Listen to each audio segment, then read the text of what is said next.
Ladies and gentlemen, the long-awaited, highly anticipated goalkeeping coach, assistant coach for the Vianney Griffins, Jeff Robben, ladies and gentlemen. Hey, baby, are you playing dead this week? I'm trying to lay low. Yeah, man. So, you got the? Do you clean the balls up and get the tags, the hurdles all out and everything, or how do Oh you? yeah, oh yeah. All right. Just painted the dots on my dot mat, so that's all fresh, and we're ready to go. Wait a minute. On a full disclosure, what are you talking about? Dots on your mat? Yeah, I got a dot mat, a little agility, so little agility, little plyometrics, little little hurdles, little bit of everything. Wow, man. So you, oh man. All right. Well, then here's the question. If you were a king for the day and you could have your goalkeeping pit or workout area, what are some of the things you would have that you normally wouldn't have, but because you are the king, you can have? Ah, a couple of things that I'd like to have that I don't have that I used to have were those inflatable dummies. Uh-huh. I think those are nice. Those are nice to have from a spacing standpoint. And when you're working on high balls, I think that's really a nice tool to have if you can, if you can get that. Um, Other than that, I can go bare minimum and I can go with very little stuff. Um, and I can get by with just balls. Be honest with you, a lot of times, especially with younger goalkeepers, not so much the high school kids, but the younger keepers, I don't even like working out in a goal. Um, I think a goal is intimidating enough for young goalkeepers, and just getting them used to handling the ball that is right in their zone, in their range. Um, I think building confidence that way uh, allows a little bit more development. On the high school side of things, yeah, having a goal and enough balls to keep them active. But yeah, I implement a lot of agility, and just some explosiveness and just quick feet. Just trying to get these kids set quicker. I'd like to see them set quicker before a shot, get themselves in a good position to maximize their ability to make a save. Boom, boom. And ladies and gentlemen, what you just heard is state-of-the-art, Wales-certified Hall of Fame goalkeeping coach Jeff Robben, ladies and gentlemen. Man, I tell you, you gave me the goosebumps, man. All the words you were saying, I mean, that's man, music to my ears.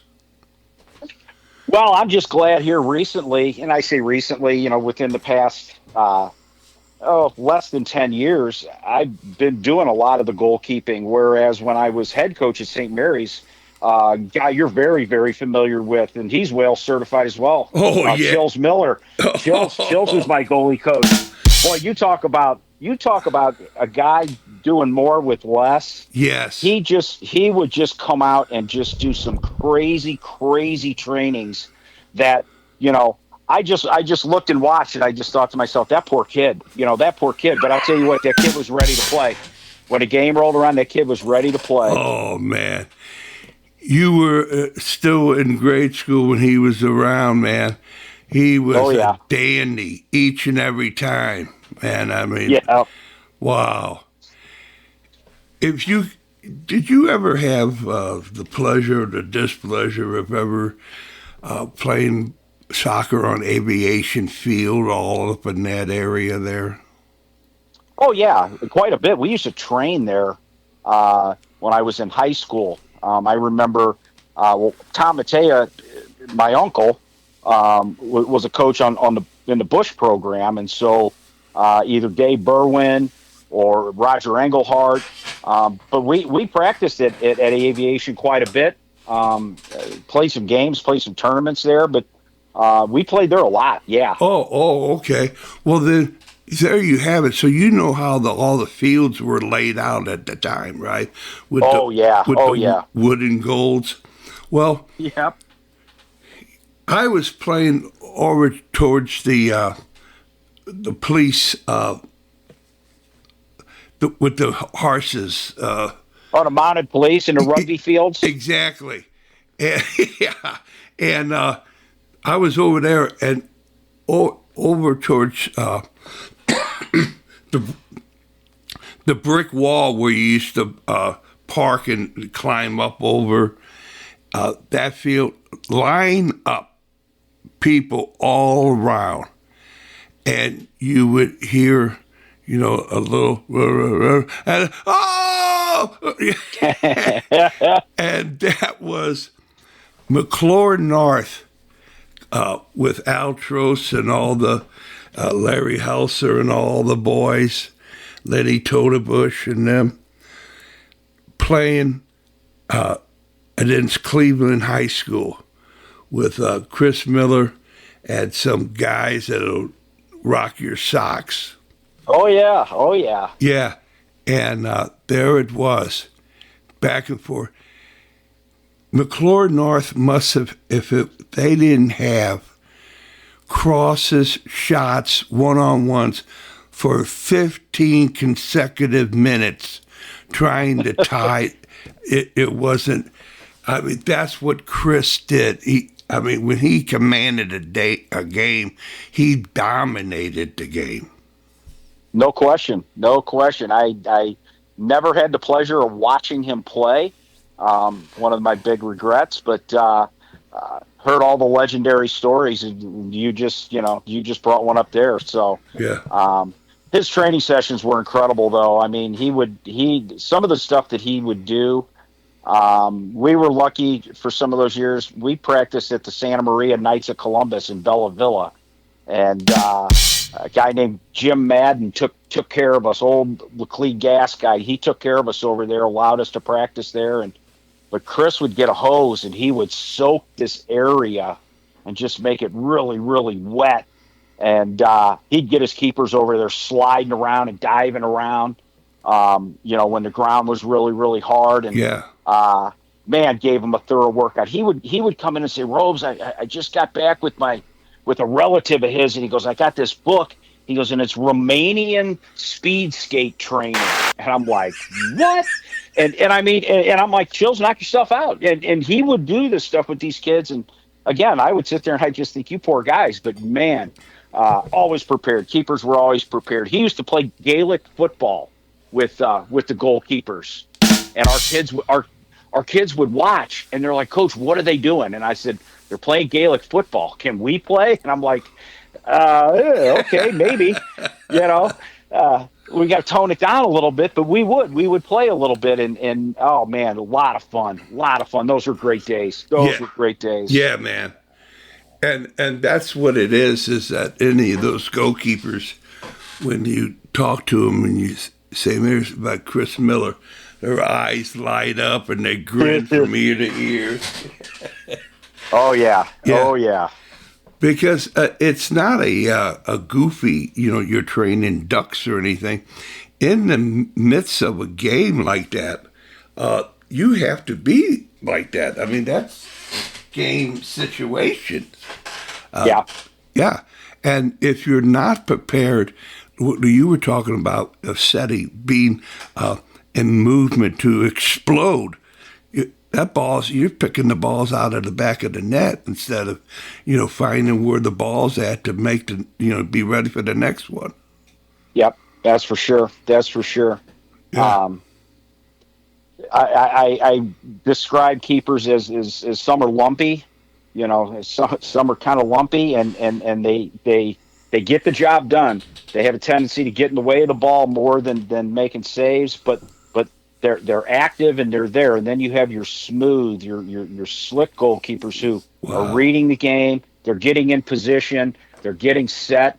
And a lot of times, if they're set in the right position, man, it's an easy save to make. They're not having to make that flamboyant save because they're in a really good spot. So But either way, I respect the position so much, and I respect the people that want to try to play it. And that's where I get my enjoyment of training keepers. Yeah. Well, it's that $1 million question.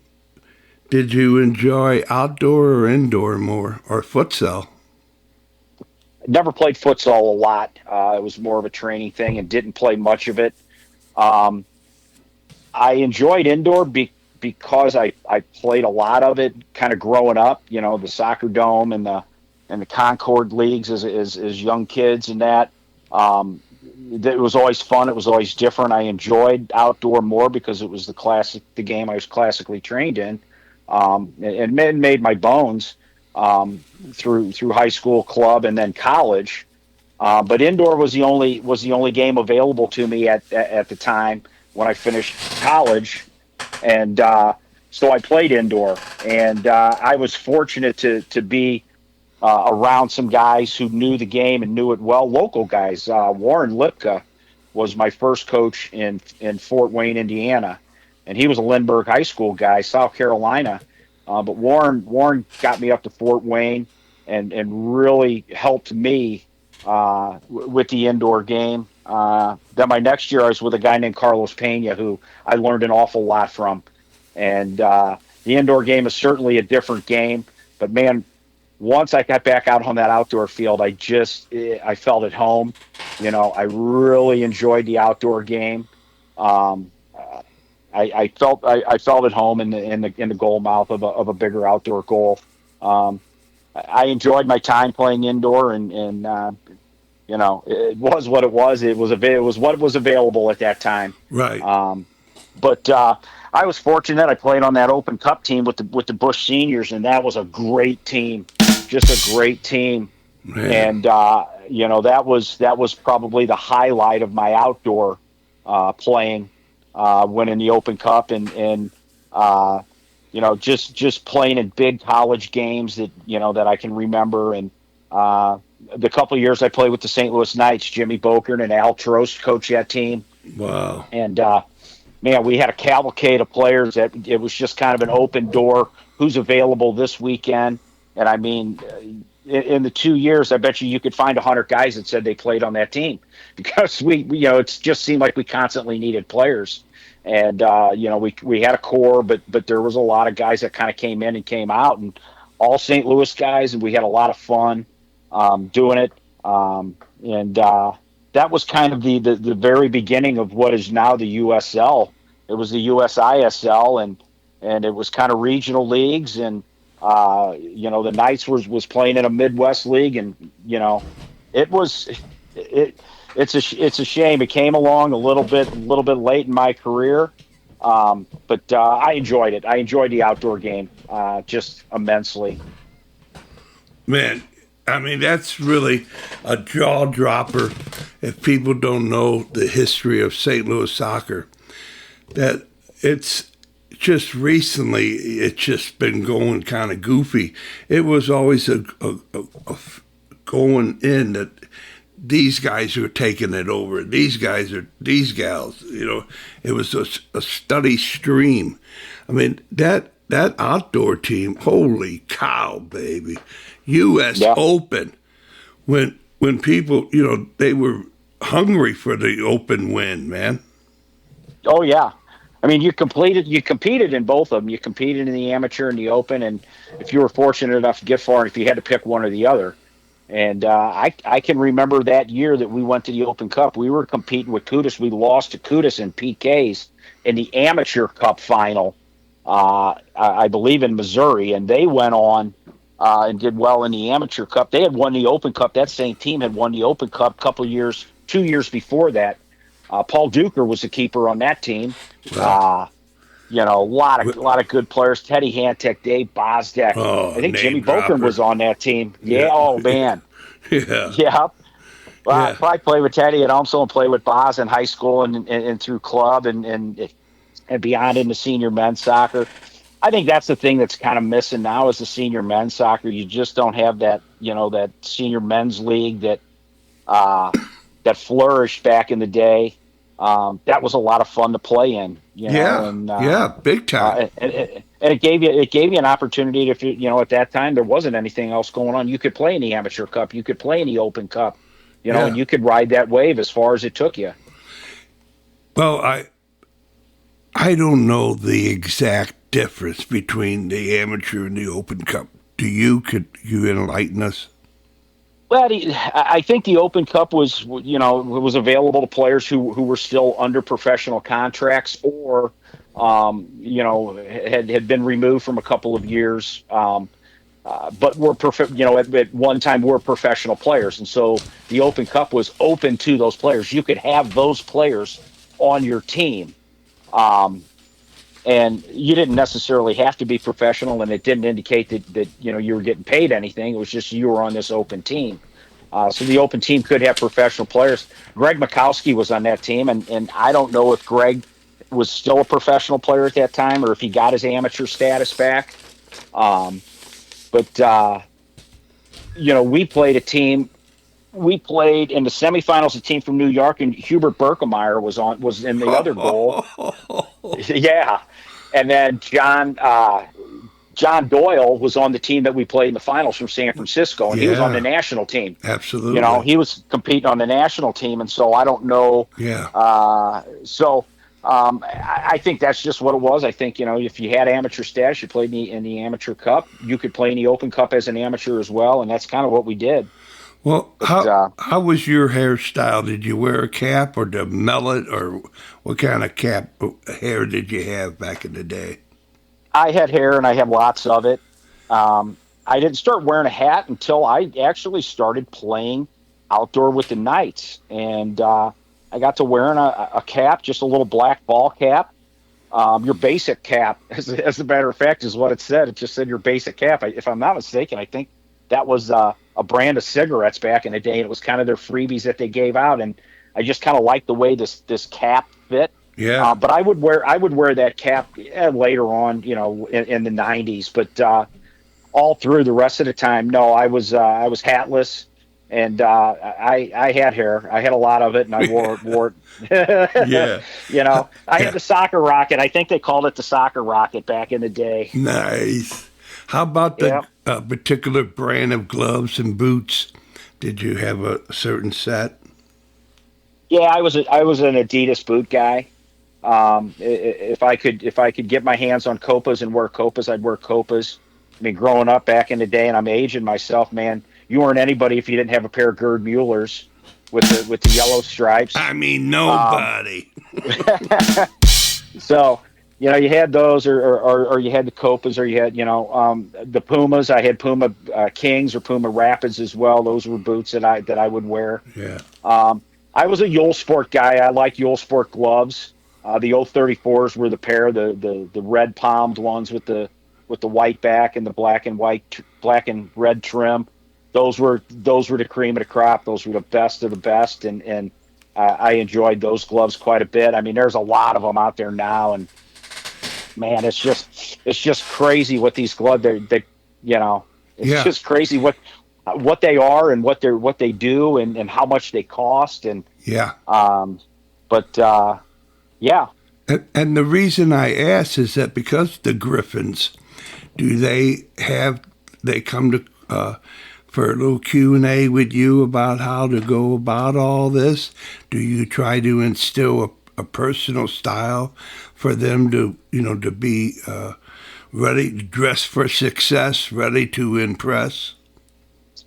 Yeah, I give them my opinion or my advice, especially like when it comes to cleaning their gear, cleaning their gloves, and making sure that their gloves are clean, so that they last longer, and so you get better grip, you maximize your grip, you have a game pair and a practice pair if you can. The main thing that from like wearing, I think the one thing that I really emphasize with my keepers is to make sure that they're protected when they train. Pad up. Either wear padded sliders or padded pants or tights, or just really pad up during your training sessions. You can go minimum in games and go with the shorts and with the high socks and the short sleeve shirt, but I just don't understand why keepers want to beat themselves up in training, and run the risk of being too beat up, being tore up, and now you're in a game situation, and sometimes that's in your head. I got this big strawberry that I just got in training the other day, and I don't know if I want to dive over this way for a ball, or it could alter your perception. I don't want that, getting into anybody's head. So just make sure that you're protected, and so that way you can maximize your training. I used to love practice. Yeah. Because for me, games were, and I hate to say this, but games are kind of boring sometimes. Oh, yeah. I get 3-5 shots a game. I might hit a goal kick, or I might punt the ball a couple of times. Yeah. But practice for me was where it was at. I was fortunate that I trained for a little while with Mike Houlihan, and I took advantage of those opportunities. Dave Berwin turned me on to him and brought Hooley out, and I would get some individual attention, and it was great. It was fantastic. But man, I'd see 25, 30, 40 shots in practice. We do game situation stuff. Yeah. And for me, that's where it was, because that's where, hey, I could really show my coaches and my teammates, hey, this is why you want me in goal. This is here's what you're getting. You might not see that in a game, but you know that I'm capable of it because of what you saw me do in training. And so that's why for me, practice was always, right. If you ask guys, hey, what was the best save you ever saw Robes make? They probably tell you it was in a practice session one day when, just because, that it meant that much to me. Yeah. Warm-ups are another thing where, I don't care what you do in a warm-up. You can be minimal. You can be very minimal, and you can be very basic, or you can say, hey, you know what? I want to work up a sweat, and I really want to get going here. And I'm okay with either of those ways, but you better be ready to play. Oh. And I know that when you're out there on the field, I can tell when you're not ready. And if it's because you didn't have a good warm-up and that was your warm-up, well, then I'm going to tell you, hey, you know what? We're not going to do that. We're going to do my warm-up, and we'll see what happens here. We'll see if there's a difference. Yeah. I was a guy that liked to see shots, and I like to be challenged in warm-ups. I wanted to get my eye. I wanted to make sure I was seeing the ball and making sure that my form was good, my technique was good, my hands were solid. I like to hit, I could drop kick the ball pretty well, and that was kind of my mode of distribution. I know the side volley now is the big thing, and that's great if you can do it. If you can do it, yeah. These guys, they look at Berkey and they see how well Berkey does it, or they see how well these professional goalkeepers, and it's like, guys, gals, do you know how long they train doing that? How much practice they put on? Yeah. And I mean, that's just the kicking of the ball. There's too many parts that can go wrong with one of those side volleys. And don't get me wrong, if you're practicing it and you really feel like you can hit it well, then that's great. But the ball I like the drop kick. I like the half volley. If you hit it right, you hit it the right way, you can pound it. And the thing to me about a drop kick is it's more of a line drive ball, and it's more of a ball that your players have a better chance of doing something with, as opposed to hitting that long punt that's coming straight down. A punt coming straight down is a 50-50 ball, and now the defender have the advantage in that. And that's but if you're hitting low, it's like trying to hit a rock. Yeah, exactly. But if you're hitting lower, more line drive balls, those are possession balls, and I think those are balls that your offensive players can either work with from a target standpoint, or they can flick on, or they can run on too. Yeah. And I think the drop kick also is a nice ball that, hey, it's a good intermediate ball. You can drop kick a ball and skim it across the turf and keep it on the ground. Yeah. Or hey, you can hit it over a line of defense. But it still only be a 35, 40, 45-yard ball. Beautiful. Again, it's all work. It's all, you got to put the time in, and I like those kids that go out there and want to work on things on their own. Yeah. You can tell when they come back, and they have. That Julio will give you a mind, body, and soul experience, baby. Yeah. He was something, man. He was a treasure. Your uncle was no backseater. Absolutely not. Matter of fact, I mean, I was fortunate that he was coaching some Kudus teams And I went out and I trained with them over at the Greens. They were practicing over at the River to Pear Greens, and I went over and trained with him and his team, maybe a few times. And then the other guy that he turned me on to was Tom Brannon. Tom Brannon was training some of his keepers, and so I worked with Tommy for a while, just a handful of times. Again, nothing permanent and extensive, but just different looks, different views, different points of view, but it was all attention, and it was awesome. Was Tommy Brandon a little guy that was a coach for some high school teams? Yeah, he was with Dave out at Oakville. I think he had the JV team. Yeah, holy cow, man. And then, if I'm not mistaken, I think he finished up at Melville. Well, yeah, there you go. Holy cow. Tommy Brandon, man, he was with Denny Cody and Paul Duker and all those boys. Mm-hmm. Yep. Holy cow, I never knew. Oh, man.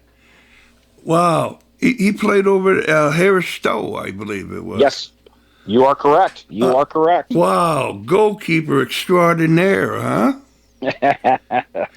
Yep.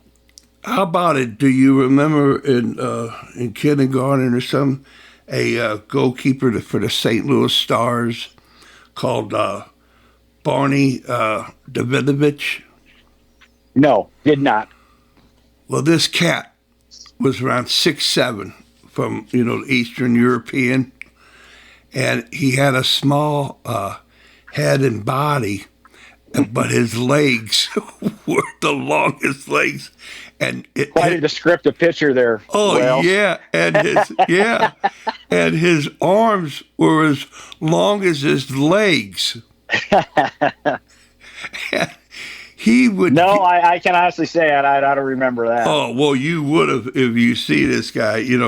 All you got to say is Barney. I know, yeah, he was unbelievable. The guy was all about angles, position, and he would get there and he would a guy would take a bomb and he wouldn't dive. He'd just reach out with his arm, one-handed. And wow. Yes. And to see it is to believe it, and you never forgot it. Yeah. And so that was really something, watching all that. But the good goalkeepers that the St. Louis Stars had, and did you feel a sense of carrying on the tradition when you put the gloves on and, being a goalkeeper, you wanted people to understand a Jeff Robben? Early on, I hate to say this, but, my introduction to goalkeeping was I figured out early on that the goalie was the only one that didn't come off the field. When they would do substitutions, players would come on and come off, but the goalie was the only one that, stood down there, and he got to be on the field the whole game. Yeah, you did. And so I kind of said, hey, can I be the goalie? And well, boom, there it was. And those were early. That was kindergarten, first grade. I went to St. Anthony of Padua, South Side, Merrimack Ave. Yeah. But we would practice either at Marquette Park or we would practice at the old Augustinian. Wow. Yeah. And I can remember, being a kid and playing those games and that. And it wasn't until, like third or fourth grade when it was like, you know what, if I'm going to keep doing this, I need to kind of, figure out what I'm doing here. So that's when I kind of started taking my goalkeeping a little bit more serious. I got into select ball through baseball, actually. My dad knew a guy real well, Kenny Braden, bartender, softball, baseball guy from Thermer's Bar. And Kenny had twin boys and asked my dad what I was doing baseball-wise. And so I went down to CSMAC, and I played baseball for him for a summer.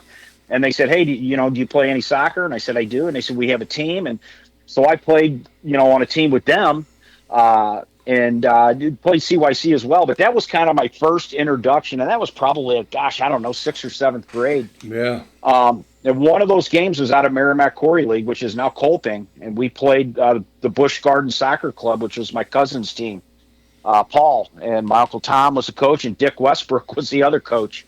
And we played Busch, and we got beat pretty bad. I don't know if it was maybe 3 or 4-0, but after the game, Mr. Westbrook was very, very complimentary and congratulated me on a good game. And my Uncle Tom came over and said, "Hey, good game, Jeff." And Dick said, "Who is that?" And he said, "That's my nephew." And he said, "Well, why is he on that team? How come he's not over here on this team?" So my next year, I went out and I played for Coach Westbrook's Bush team. And that was my freshman year. So I started playing for Bush as a freshman in high school. But the fall of my freshman season, I didn't play soccer at St. Mary's. I played football. I went to football camp and I enjoyed it. I really liked playing football. I was kind of a legacy at St. Mary's. My dad was all everything football at St. Mary's. Went on to go to Mizzou. He was on a football team at Mizzou. Played baseball at Mizzou as well. So I was kind of a legacy when I got to St. Mary's, and I thoroughly enjoyed playing football. And then when the season was over and select soccer started, one of the guys on St. Mary's team, Tommy Schmidt, he was tasked with picking me up and bringing me to practice, and the rest of it was history. I got the bug. I got the soccer bug. I got the high-level competitive soccer bug, and that next high school season as a sophomore is when I started playing soccer for St. Mary's. And if there was a way I could have done both, I would have tried to do both because I really thoroughly enjoyed playing football. Yeah, it was a lot of fun. Yeah, man, and that's the way it is. I mean, to be a 3-letter man, that was the way to go. Yeah. Yep, I played baseball in the spring as well, and I thoroughly enjoyed that. So yeah, so you have all this pedigree and so forth. Do the boys because you had your boy a couple years ago for several seasons at Vianney, and now he's at Truman. Yes, he is Truman State. Yeah, and so. There you have it. Is there a sense of, goalkeeping? You have such a beautiful vocabulary. You get to word for me. Legacy? How about a legacy? How about a goalkeeping legacy? Pass the torch? Yeah, sure. Because, you got Cascio and you got those guys and, the early Vianney guys. I think Cascio was a DeBerg guy. Oh, I forget about it. the other guy that was before him. He went to St. Louis University. Oh, yes. Yeah, that Casey guy. Cliffel. Well, that's one of them, and then there's another cat that, if I would say, I think he married Greg Vitala's daughter.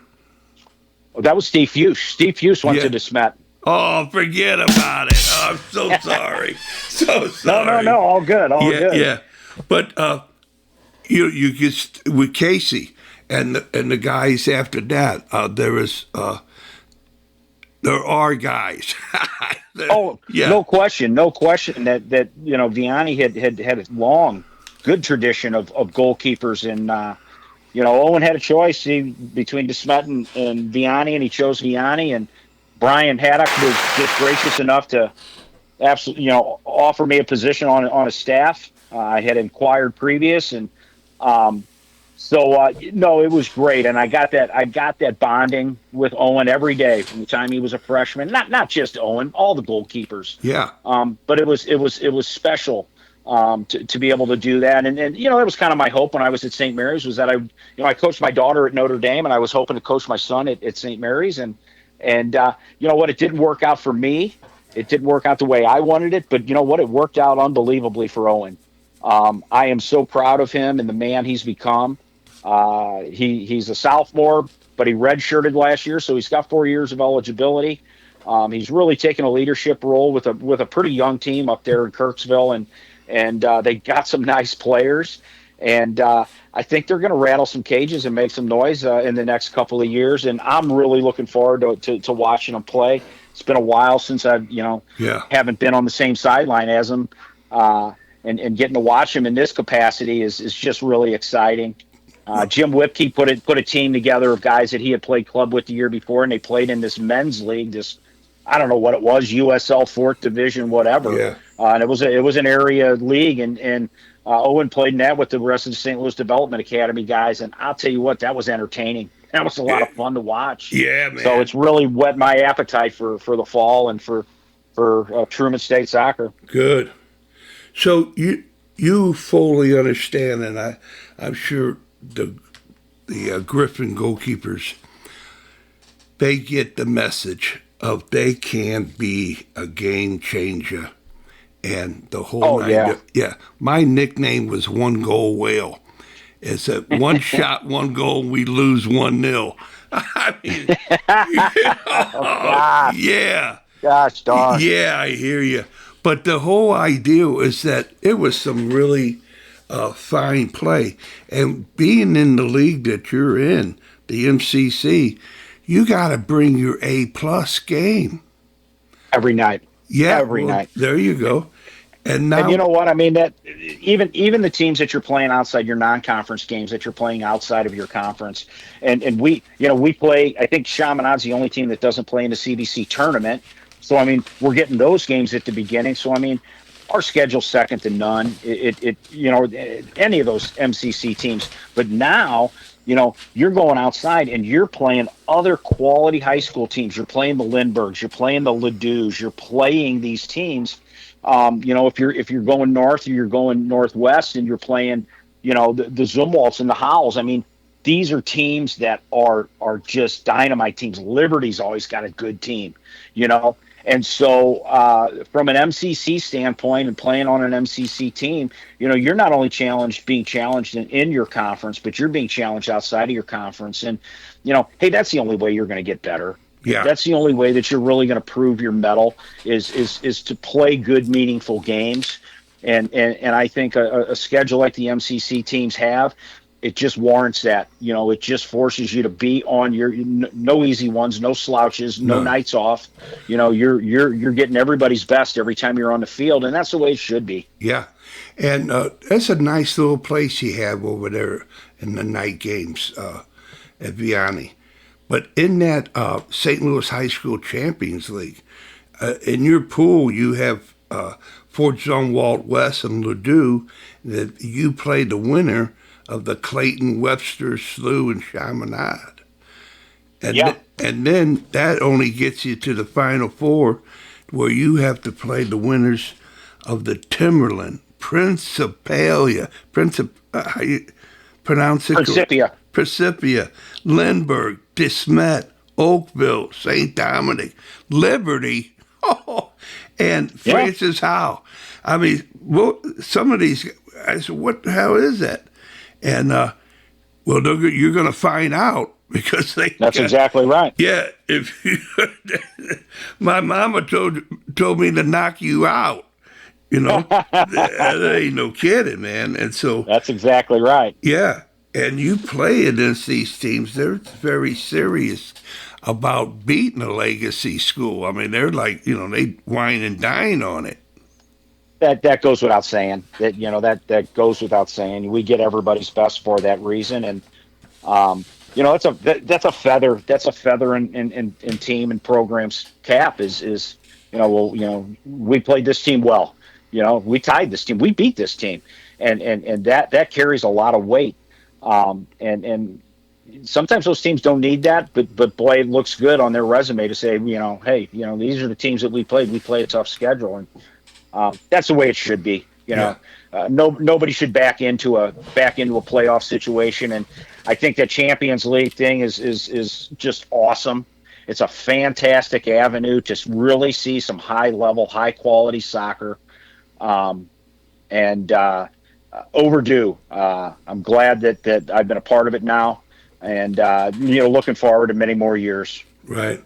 And so there you go, because you have to qualify. It's what happened last year to qualify for this year, and you want to keep it going for your school. Exactly. Yeah. And so it really makes that district, hey, this is, forget about the seed. I want to win the thing. Right. Well, and I think too, I think there's a legacy component to it. You know, the guys who get you qualified for the next year, in a lot of cases, aren't going to be around to help That's right. play in those games. And so what you're doing is you're passing a torch on to another group of guys, and you're telling them, hey, here you go, show us what you got. And that's something that you have to live up to, for the guys that got you there, and now you reward them with your play, and it becomes a legacy thing. Yeah, and there's a new mix with that Dave Ehrenberger, the Best 11. That's really a special little thing. How about that, huh? It really is. I think it's fantastic. And I wonder if, and I don't know if it could be done or how it could be done, but some of the better referees in the area could also chime in. They see a lot of games. They see a lot of these players as well. And I know they're impartial and they're out there, just good point, refereeing games. But you know what? Who's seeing these kids play? Who's got their eye on it? And some of these guys who are knowledgeable, I'd like to hear their opinion. I always ask referees before games, hey, had anybody good lately? And they all kind of laugh. And it's to me, that's a trick question, because when I say, have you had anybody good lately? I'm curious to hear what their answer is. Yeah. Who do you think is good? Or they're going to come back and say, well, here's who I had the other night who I thought was pretty good. And maybe it's not a team on your radar. Maybe it's a team that, is kind of coming out of the shadows. And so it's always kind of, those are the people that see good games. Those are the guys and gals see good players. Yeah. And the coaches are not, they're not nominating Sally's or their favorite player. They're saying that this girl was outstanding for this week, because that's how almost like high school soccer goes. It's what we got this week, because it you could play like at least 2 to 3 times a week. And you there? Yeah, I'm here. I'm here. Okay. So anyway, there it is. You got the teams, and you're playing this how are they getting for that week? Did they, and the player that, say, out of 8 weeks or 11 weeks, hey, I had week 7, I was a star, baby, and I couldn't catch a cold the rest of the weeks. But having that is not, you're picking the kid that had a hell of a week. Yeah. Yeah. And you know what? And those kids are being recognized at school as well. I mean, that's an internet thing. That's a social media thing that gets out there and gets bouncing around. And not only the soccer community, but the kids in school. All of a sudden they're seeing it, and it's coming across their feed, and and they're seeing these things, and it keeps getting pushed around, and it's something to be proud of in the building. It's another avenue for a kid who, maybe he's not going to make an all-conference team, or maybe he's not going to make an all-state or an all-metro team or whatever. But you know what? He had a heck of a week this week, and he should be rewarded and recognized for it. And I think this is a great avenue for it. Right. I reckon this kid's just being nominated. Right. Yeah. I mean, wow. And there's, they nominate maybe 3 or 4 to pick, but that, I don't know how many goalkeepers get nominated, to switch it down. But that's whoever writes, the nomination. Yeah, that thing. The script on it, what they did and how they did it. I mean, there was a kid over in Illinois that in that week he became the #1 goalkeeper of all time. Wow. Yeah. Over in Illinois. And, the kid's a kid, but, I mean, that's quite an honor. It doesn't need to pass by, man. Shine a big old light over that. Exactly. Recognition is recognition, and when it's deserved, it needs to be. There needs to be a platform for it, and Dave's found one for it, and it's really successful. It's really cool to see what's coming next. Okay, we're gonna come down and wrap it up. But when you mentioned a moment ago about, hey, show it, I have this little thing called Do It, and it was a friend of mine. She had a washer, one of those washers that you put on carpentry stuff, and she had in magic marker, Do It. She says, what you remember what you told me when you ever get around to it? Do it. And that's exactly right. Yeah, man. And that's the beauty I find is of high school soccer. Yeah. Yep.